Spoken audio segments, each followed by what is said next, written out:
What if the noise in your mind is not just thought?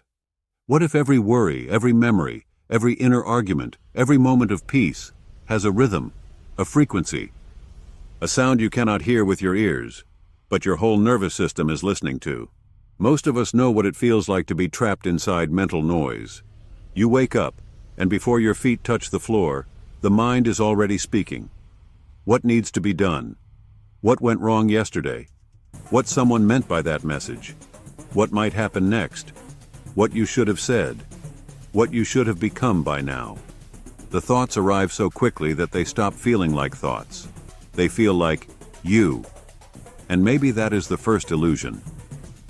Because somewhere beneath the sentences, beneath the self-judgment, beneath the endless commentary, there is another layer of mind, not made of words, not made of stories, but made of rhythm. Your brain is always humming, even in silence, even in sleep. Even when you think nothing is happening, billions of neurons are pulsing in patterns, rising and falling like waves in the dark. And those waves are not random. They shape how you feel, how you focus, how you dream, how you heal, how close or far you feel from yourself. This episode is not just about brainwaves. It is about the hidden music behind your inner life. It is about why anxiety feels fast, why grief feels heavy, why meditation feels spacious, why music can move you before you understand why, and why the deepest silence may not be empty at all. It may be the place where you finally hear what your thoughts have been covering. So before we talk about alpha waves, theta states, gamma coherence, or the neuroscience of silence, let's begin somewhere more familiar. Let's begin with a restless night. You are lying in bed, exhausted, but your mind refuses to stop. The room is dark, the world is quiet, but inside, there is a storm. One thought becomes another. One worry becomes a whole future. One memory becomes a courtroom where you are both the accused and the judge. Your body is still, but your brain is running.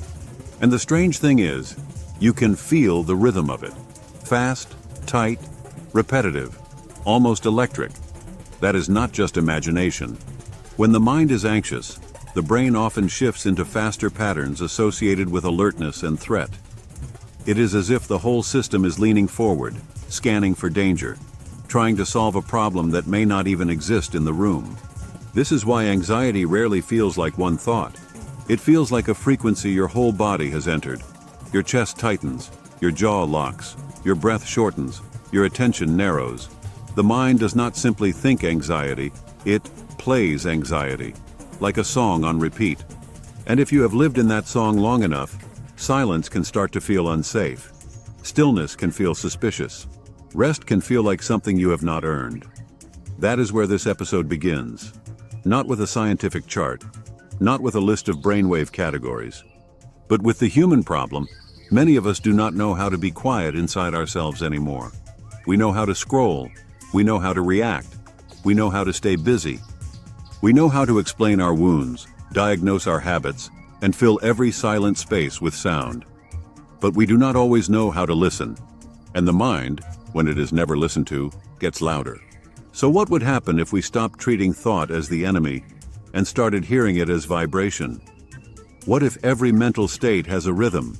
What if fear, peace, creativity, prayer, grief, and awakening are not just psychological experiences, but different ways the brain and body tune themselves? This is where neuroscience begins to open the door. Your brain communicates through electricity. Neurons fire, networks synchronize, signals pulse across regions. And when groups of neurons fire together in repeated rhythms, those rhythms can be measured as brainwaves. But do not picture brainwaves as cold data on a screen. Picture them like the weather of consciousness. Some are fast and sharp, like lightning. Some are slow and deep, like ocean swells. Some arrive when you are focused. Some when you are dreaming. Some when you are healing. Some when the border between self and world begins to soften. And the state you live in most often becomes the atmosphere of your inner world. If your brain spends much of the day in fast, stressed, high-alert rhythms, then peace may feel distant. Not because peace is unavailable, but because your system has practiced another frequency for too long. This connects directly to the larger story we have been exploring in Neural Nirvana. In the last episode, we looked at neuroplasticity, how the brain changes through repetition, attention, and practice. Now we go deeper into the rhythm of that change.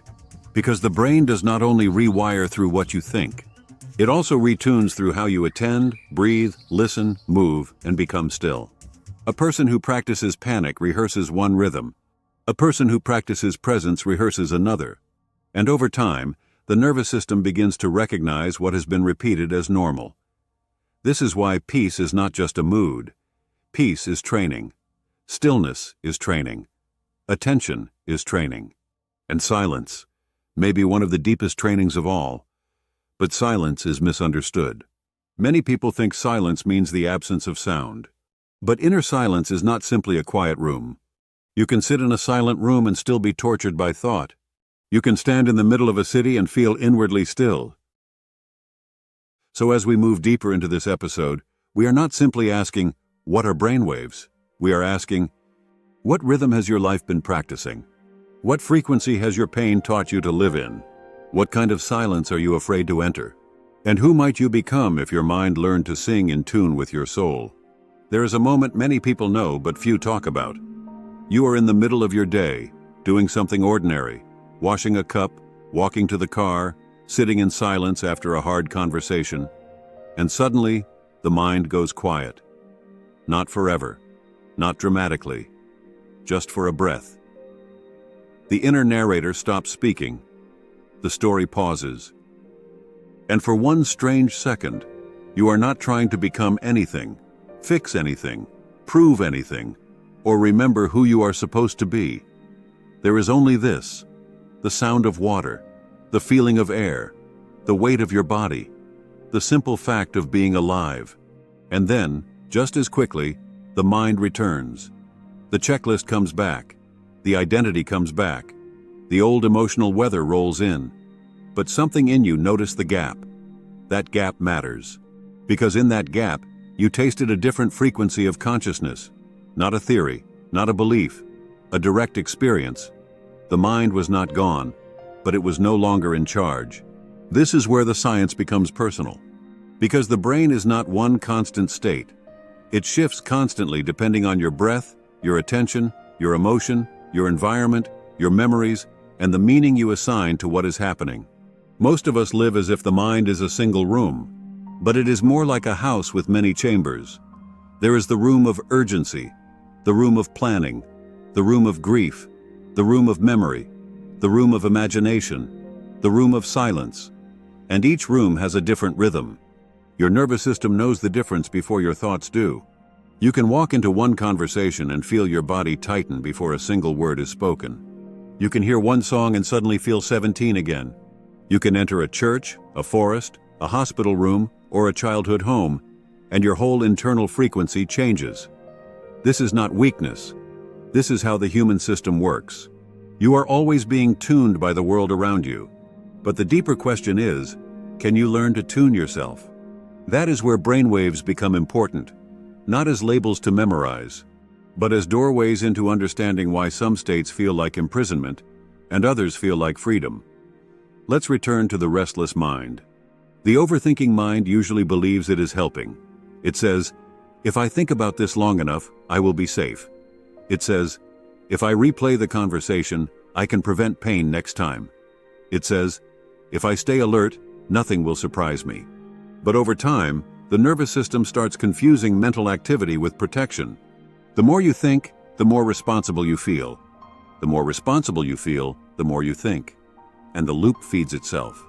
This kind of mental rhythm can make silence feel almost threatening. Because if you stop thinking, who will hold everything together? If you stop rehearsing the future, what if something goes wrong? If you stop replaying the past, what if you miss the lesson? That is why inner stillness is not just relaxation. For many people, stillness feels like surrendering control. And surrendering control can feel dangerous when your brain learned long ago that control was survival. So when we talk about changing brain states, we are not talking about chasing a peaceful mood.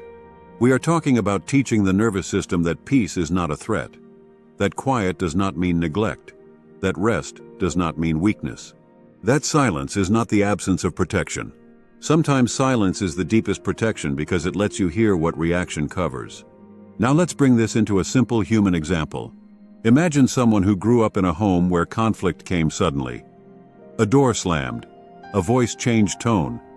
Someone withdrew love without warning. Years later, that person is sitting with a partner, and the partner becomes quiet. Nothing has happened. But the body hears an old song. Silence equals danger. Quiet equals abandonment. Stillness equals something is about to go wrong.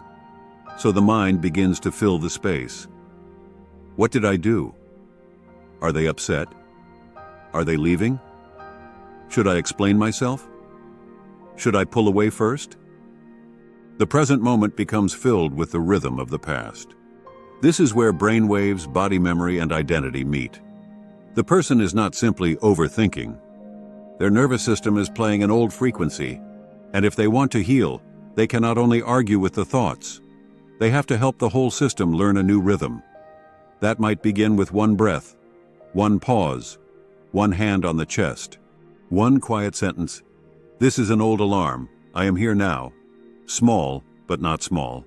Because every time the old song begins and you do not fully become it, a new possibility appears. This is the same principle we explored in the last episode with neuroplasticity. The brain changes through repeated experience. But here, we are looking not only at pathways, but rhythms. You are not only rewiring, you are retuning. And this is why practices like breathwork, prayer, chanting, music, and meditation have survived across cultures. They change the rhythm of the system. Long before we had EEGs, humans discovered that sound could shift consciousness. A drumbeat could entrain a group. A chant could steady the mind. A hymn could open grief. A mantra could gather scattered attention. A lullaby could calm a child's nervous system before the child understood language. Sound reaches below explanation. It meets the body directly. You do not need to believe in music for music to change you. It bypasses argument. It enters through rhythm. This gives us a doorway into a concept called entrainment. Entrainment simply means that one rhythm can influence another. Two pendulum clocks placed near each other may begin to swing together. A crowd clapping can fall into one beat. A mother's breathing can calm a baby. A song can pull a whole room into the same emotional field. Your brain is responsive to rhythm. Your body is responsive to rhythm. Your attention is responsive to rhythm. This is why a chaotic environment can make the mind chaotic, and a steady environment can help the nervous system settle. It is also why your daily inputs matter so much. What rhythm are you giving your mind all day? Fast cuts, urgent headlines, constant notifications, background noise, arguments, comparison, pressure. Then we wonder why silence feels impossible. The mind has been trained by speed, and when the brain is trained by speed, stillness must be relearned. This is where alpha becomes a doorway again. Alpha is often associated with relaxed attention, but on a human level, it feels like the first softening of the grip. You are awake, but not bracing, aware, but not chasing, present, but not forcing. A person may enter this state while watching rain move across a window, listening to slow music, sitting after meditation, or walking without a phone. And what is important is not the label, it is the felt shift. The system stops lunging. Thoughts may still arise, but they no longer carry the same command. There is more room around them. That room is healing. Because many wounds are not only painful because of what happened, they are painful because the mind has no space around them.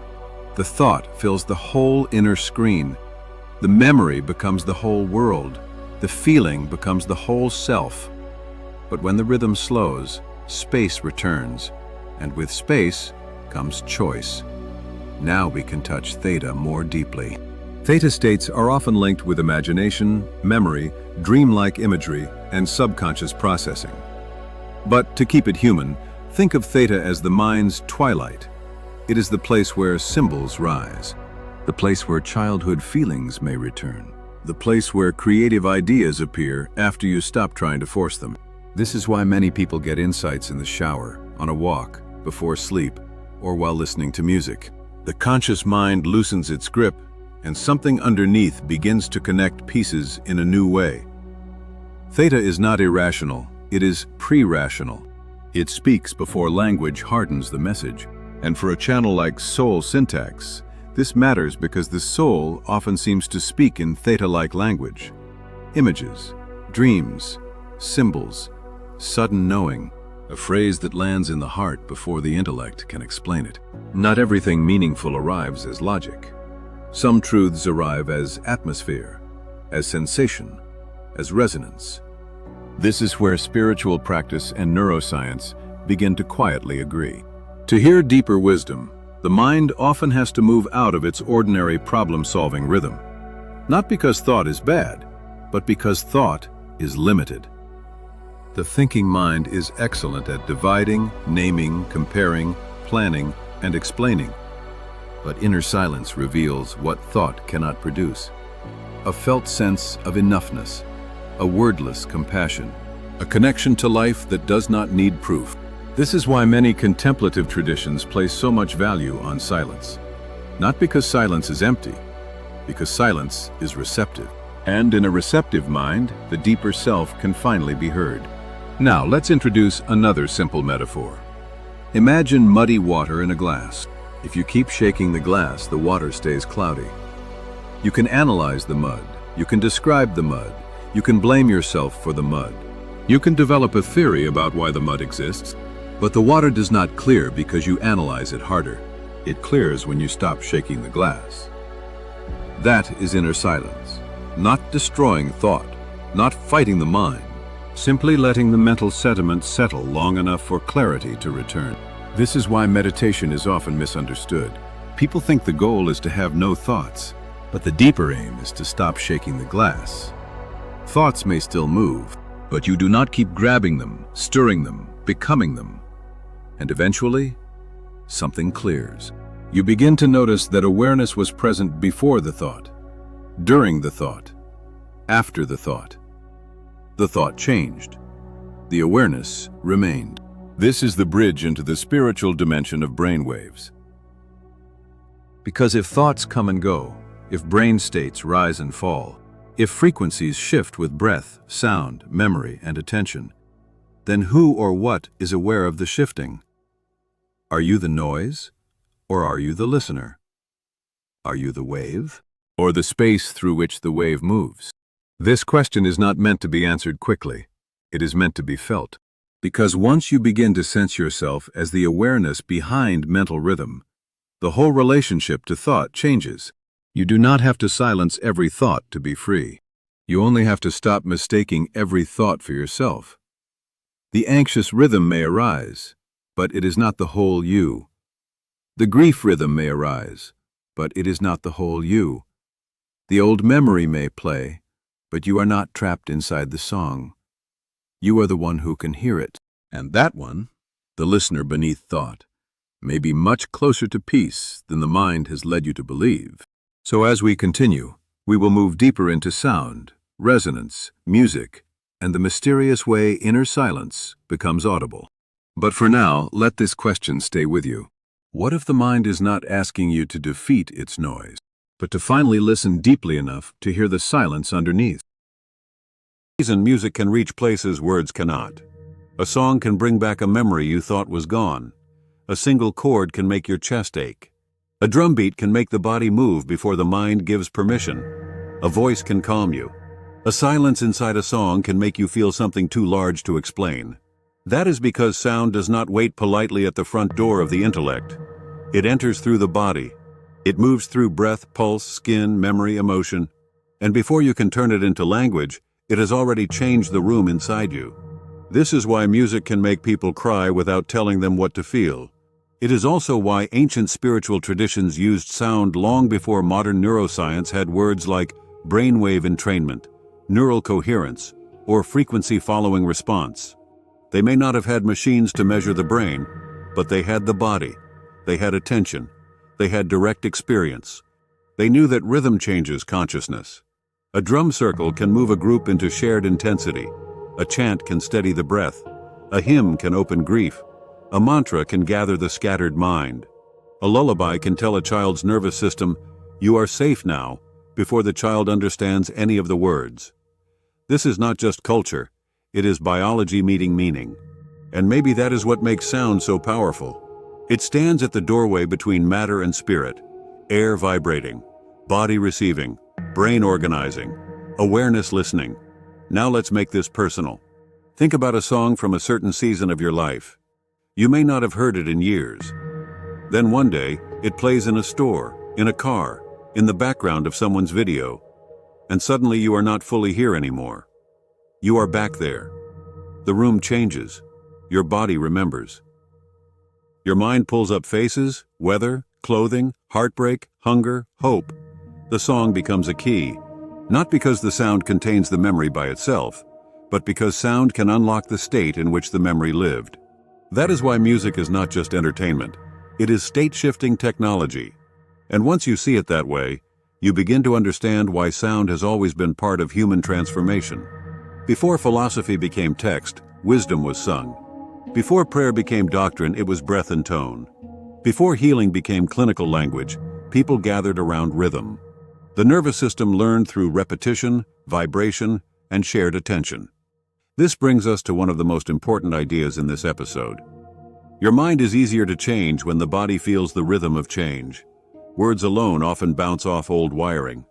You can tell yourself, "I am safe," and still feel danger. You can say, "I forgive," and still feel the body tighten. You can understand your wound perfectly and still live from the same frequency. But when breath slows, sound steadies, and the body begins to receive a new rhythm, the message lands differently. It is no longer just an idea. It becomes an experience. And experience is what the brain trusts most. This is why mantra meditation has endured for thousands of years. A mantra is not just a word repeated for spiritual decoration. It is a rhythm given to attention. When the mind wants to scatter, the mantra gives it a path. When thoughts multiply, the mantra becomes a thread. When the self starts narrating, comparing, defending, and rehearsing, the mantra quietly says, "Return, return, return, return." At first it may feel mechanical, just sound, just repetition. But repetition is how the brain learns. And eventually the mantra does something strange. It stops feeling like something you are saying. It starts feeling like something that is carrying you. The sound becomes a current. The mind rides it inward. The commentary softens. And beneath the repeated word, another silence begins to open. This is why sacred sounds are often simple. Om, Amen, Hu, Aum, Alleluia. Not because simplicity is shallow. Because simplicity gives the mind fewer places to hide. A complicated sentence invites analysis. A pure tone invites surrender. Now let's connect this to brain rhythms without making it too academic. When the brain receives repeated sound patterns, chanting, drumming, tones, music, it can begin to synchronize with those rhythms. This is often discussed through entrainment. But you do not need the word to understand the experience. You have already felt it. You enter a room where people are anxious, and your own system tightens. You sit with someone calm, and your breathing slows. You hear a steady beat, and your body begins to follow. You listen to a soft voice, and your shoulders drop. One rhythm influences another. That is entrainment in human language. And it means your inner state is not sealed off from the world. You are porous. Your brain and body are constantly receiving cues from sound, faces, timing, tone, space, and silence. This can be dangerous if you never choose your inputs. But it can also be healing when you become intentional. You can choose rhythms that regulate you. You can create sound environments that support clarity. You can use music not just to escape emotion, but to move through it. You can use silence not as punishment, but as a sanctuary. This is where sound becomes practice, not background noise. Practice. Now let's turn toward one of the strangest experiences reported by meditators, mystics, and contemplatives across many traditions. The inner sound. Some describe it as a hum, some as ringing, some as a high, subtle tone, some as distant music, some as a vibration that feels heard not by the ears, but by the whole being. In yogic traditions, this is sometimes called the inner sound current. the subtle vibration heard in deep stillness. Now, we have to be careful. Not every inner sound is mystical. Some ringing can be tinnitus. Some auditory experiences can have medical or neurological causes. But across traditions, there is still something worth noticing. When people become deeply still, many begin to report that silence is not silent. It has texture, presence, a hum, a living quality. And whether we interpret that spiritually, neurologically, or both, the experience points to something important. When the outer world quiets and the inner chatter softens, perception becomes more subtle. You start noticing what was always present but usually covered: the sound of breath, the pulse in the ears, the vibration of the body, the emotional tone beneath a thought, the field of awareness holding it all. Silence becomes layered, alive, not empty. This is one reason some people fear silence. Because silence does not only remove distraction, it reveals. It reveals the grief under the schedule, the loneliness under the achievement, the anger under the politeness, the exhaustion under the spiritual performance, the longing under the numbness. When the noise stops, what has been waiting may rise, and that rising is not failure, it is the beginning of contact. Many people say they want peace, but what they really want is numbness. Peace is different. Peace is not the absence of feeling. Peace is the capacity to remain present while feeling returns. And brain rhythms matter here because a regulated system can hold more truth without collapsing into defense. A scattered mind cannot hold much. A threatened body cannot listen deeply. But a steadier nervous system can allow more of life to be felt. This is where healing and spirituality meet again. Because the deeper path is not escaping pain into blissful frequencies. It is becoming stable enough to hear the whole song, the sorrow, the joy, the fear, the silence, the mystery, all of it. Now let's speak about group sound. There is something powerful that happens when people sing, chant, breathe, or pray together. The isolated self begins to soften. The nervous systems begin to align. The room develops a shared rhythm. This is why a crowd at a concert can feel like one body. Why a congregation singing can move people to tears. Why synchronized breathing in a meditation group can create a field of stillness stronger than what one person could easily access alone. We are not as separate as we pretend. Your body is listening to other bodies. Your brain is listening to other brains. Your heart is listening to the emotional atmosphere around it. This does not mean you lose yourself. It means the self is relational. Your frequency is affected by what you join. So ask yourself, what groups tune me toward fear?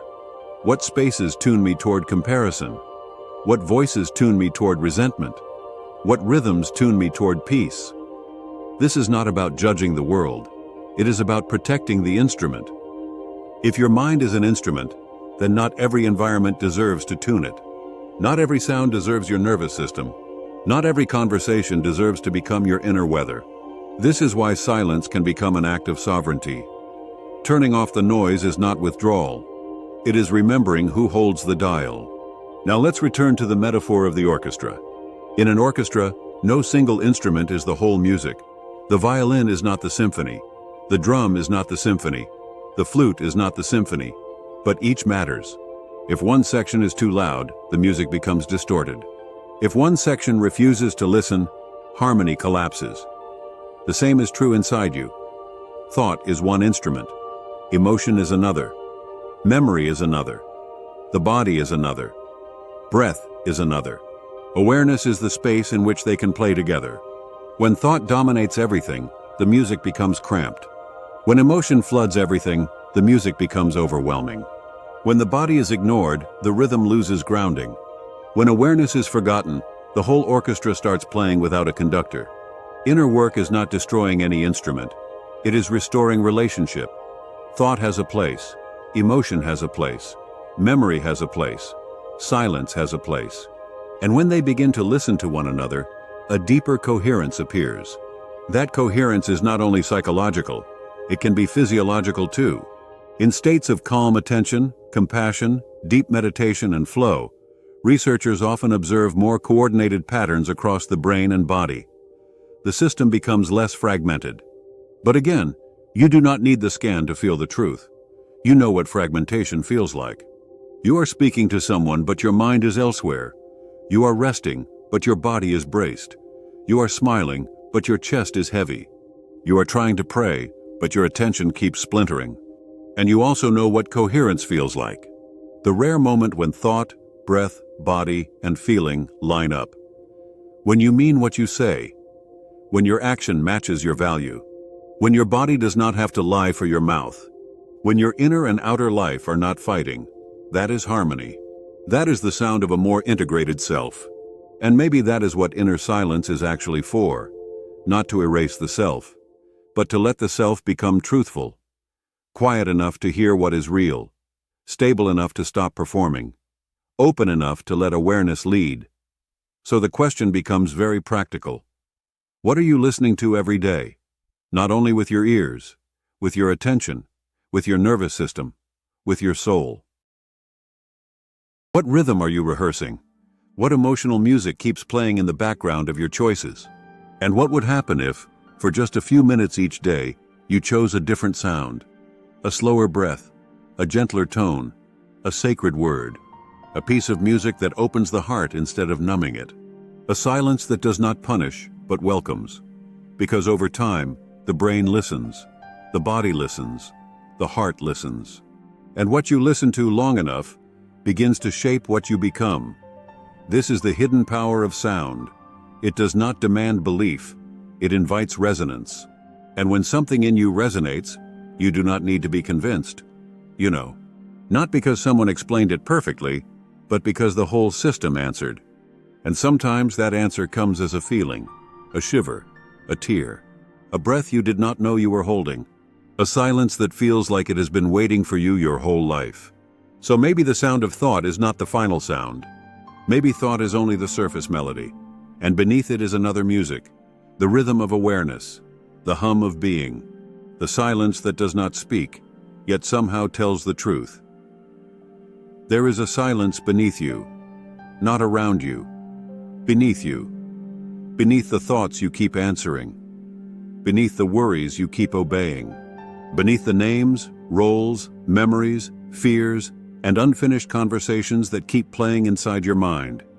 It has always been there, but most of us only notice it in brief flashes, after a long cry, during a sunrise, in the stillness after music ends, in the few seconds before sleep takes us, in the breath after surrender, when the mind has finally run out of arguments. For one moment, there is no need to become anything, no performance, no defense, no mental rehearsal, just awareness, still, open, alive, and then the mind returns. But once you have touched that silence, even briefly, something changes. Because now you know there is another layer of you, a layer not made of mental noise, a layer that does not need the world to be quiet before it can be still. That is where this episode has been leading, not toward the elimination of thought, not toward some perfect, unreachable silence, but toward a different relationship with the sound of your own mind. Because thought is not the enemy. Thought is a movement, a rhythm, a signal. The problem begins when every signal becomes an identity, when every worry becomes a prophecy, when every emotion becomes a command, when every mental frequency becomes the whole truth of who you are. But you are not every sound that passes through you. You are the one who can listen, and listening changes everything. Let's come back to the science one more time, but gently. The brain is not silent. It is rhythmic. Its neurons communicate in pulses, patterns, oscillations. These rhythms shift with focus, sleep, emotion, memory, imagination, and meditation. When the brain is stressed, its rhythms often become fast, narrow, and reactive. When the body feels safe, the mind can soften. When attention steadies, the system begins to organize differently. But the deeper lesson is not simply that the brain has frequencies. The deeper lesson is that your state can change. You are not trapped in one inner weather. You may have lived in urgency for years, but urgency is not your essence. You may have lived in grief, fear, overthinking, self-judgment, or emotional static, but none of these are the final sound of you. They are learned rhythms, and learned rhythms can be interrupted, softened, retuned. This is why a single breath matters. not because one breath fixes your life, but because one conscious breath is a break in the old song. One pause tells the brain, we do not have to keep playing this at the same volume. One moment of awareness tells the body, there is another rhythm available. And if one breath can open a crack, repeated breath can become a doorway. This is where inner practice becomes deeply practical. You do not need to escape to a mountain. You do not need to become a monk. You do not need to wait until your life becomes quiet. You begin exactly where you are, in traffic, in grief, in the middle of a difficult conversation, in the moment before you answer the message, in the second when the old thought appears and says, this is who you are. That is when you listen, not to obey, to notice. A thought says, you're failing. Listen. Not because it is true, but because it has a frequency. Where do you feel it in the body? Does it tighten the throat? Collapse the chest? Speed the breath? Narrow the vision? Now breathe. Let the body know the thought has been heard, but it does not have to lead. That is not denial. That is leadership. You are letting awareness take its rightful place. A memory says, you are still that person. Listen, not as a prisoner, as a witness. Notice the image. Notice the emotional charge. Notice the old rhythm trying to become the present moment. Then ask gently, is this happening now?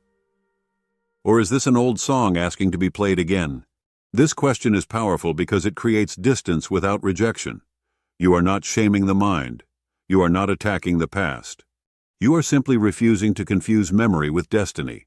This is how silence becomes active, not passive, not empty, active.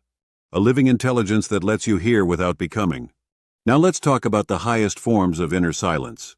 Because silence is not always quiet at first. Sometimes when you sit still, you hear more noise, not less. That is normal. When external distraction stops, internal material rises. The mind may become louder because you finally stopped outrunning it. This does not mean you are bad at meditation. It means the room inside you is finally being heard. Let it come. Let the thoughts move. Let the feelings speak. Let the nervous system show you what it has been carrying. And beneath it all, keep returning to the listener. The one who notices. The one who hears the noise without being made of noise. That listener is the doorway. In many contemplative traditions, this listener is called awareness, witness, presence, spirit, or the ground of being. Different names, same direction. The movement from identification to observation. From being trapped inside thought to knowing thought as an appearance. From I am anxious to anxiety is moving through awareness. From I am broken to a painful pattern is asking to be seen. From I am my mind to mind is happening within something deeper. That shift is subtle, but it is revolutionary. Because once you stop being identical with every mental sound, the whole orchestra changes. The violin of thought can play without drowning the entire symphony. The drum of emotion can thunder without becoming the whole sky. The low cello of grief can ache without erasing the flute of joy. Inner life becomes more spacious, more honest, more musical. And this is where transcendence enters quietly, not as a dramatic escape from the body, but as harmony. The parts of you stop fighting to be the whole. Thought takes its place, emotion takes its place, memory takes its place, the body takes its place, and awareness holds them all. This is why some deep meditative states are described not as emptiness, but fullness. There may be fewer thoughts, but more presence, less narration, but more life, less me, but more being. Science may describe part of this as changes in brainwave patterns, shifts in network activity, increased coherence, altered attention, or nervous system regulation. But lived from the inside, it feels simpler. It feels like coming home to the breath, coming home to the body, coming home to the quiet place that was never damaged by the noise. Now there is one final misunderstanding we need to clear. Inner silence is not withdrawal from life. It is not indifference. It is not becoming emotionless, detached, or distant. Actually, the more you can hear silence underneath thought, the more available you become to life. Because you are no longer spending all your energy defending the noise. You can listen to another person without instantly preparing your argument. You can feel grief without turning it into identity. You can experience joy without clinging to it. You can notice fear without letting it write the next chapter. This is not numbness, it is intimacy. When the mind is less crowded, the world becomes more vivid. A cup of tea becomes warm again. A bird call cuts through the morning like a small miracle. A loved one's face stops being a role and becomes a presence. Even ordinary life begins to hum. Not because anything outside has become perfect, but because the instrument of perception is less distorted. You are tuned differently. This is the hidden promise of this episode. If thought has a sound, then healing may be a retuning. If anxiety has a rhythm, then peace can be practiced. If the brain can entrain to noise, it can also entrain to stillness. If your nervous system has learned old songs, it can learn new ones. And if silence lives beneath thought, then you do not have to manufacture peace from scratch. You only have to uncover what the noise has been covering. So let this become practical. Tonight, before you sleep, take 1 minute. No phone, no podcast, no last scroll to avoid yourself. Just sit. Let the room be as it is. Let the breath be as it is. Let the thoughts come if they come. Do not fight them. Do not follow them. Listen beneath them. Ask yourself, what is the sound of my mind tonight? Is it rushing? Is it grieving? Is it restless? Is it numb? Is it trying to protect me? Then ask, what is underneath that sound? Not intellectually, not as an answer, as a listening. Maybe you will feel only noise at first. That is okay. Listen anyway, because the practice is not to force silence. The practice is to become intimate enough with your inner world that silence no longer has to hide. And if you do this again tomorrow, and the day after, and the day after that, something begins to shift. You may still have thoughts, but they may not grip as hard. You may still feel fear, but it may not own the whole room. You may still hear the old song, but you may begin to recognize it as old. And recognition itself is freedom beginning. This is the final reflection. Your mind is not just a machine, it is an instrument. And for much of your life, it may have been tuned by pain, urgency, memory, and survival. But now awareness has entered the room. Now listening has begun. And the instrument can be tuned again, not toward perfection, toward truth, toward presence, toward the quiet music of a life lived from the inside out. Because the deepest sound of thought is not thought at all.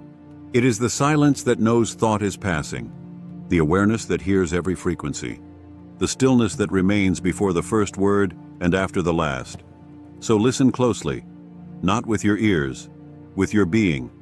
The mind is singing, the soul is listening, and underneath it all, silence is calling you home. Next time on the Neural Nirvana series, we explore the science of transcendence. Until then, stay curious, stay conscious. If this stirred something inside you, subscribe, like, and share this with a fellow seeker.